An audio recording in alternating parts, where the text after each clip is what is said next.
ఏది తింగర గుచ్చి ఊళ్ళో వాళ్ళందరూ సౌందర్యంలో ఉన్నామని రమ్యకృష్ణలో ఉన్నామని అనగానే ఓ ఎగేసుకొని వచ్చేయటం, డైరెక్ట్ గా స్టూడియోలో దూరిపోవటం.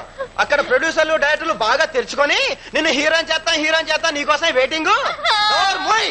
ఆడు ఎవడో ఎదవా వెంకటేష్ నాగార్జున పేరు చెప్పగానే గంతులు వేసుకుంటూ వాడు కారెక్కేసి వెళ్ళిపోవటమే. అబ్బా పెద్ద హీరోని అయిపోదామనే. నీకు సినిమా సంగతి తెలీదు. అసలు ఇక్కడ చాలా కాలం నుంచి నానా ఎందుకులే లేడీస్ ఉన్నారు, నువ్వు ఏదో సంగీతం ఆపు. తెల్లతో ఉండగానే సరిపోయే బోళ్ళంత అదృష్టం ఉండాలి. అయినా నీ ముఖం చూస్తుంటే మీ అమ్మని చెడగొట్టేసి ఉంటుంది. ఇదిగో నోరు మూసుకొని నీ కూతుర్ని వచ్చిన దారినే తీసుకెళ్ళిపో, శుభ్రంగా పెళ్లి చేయి, అర్థమైందా?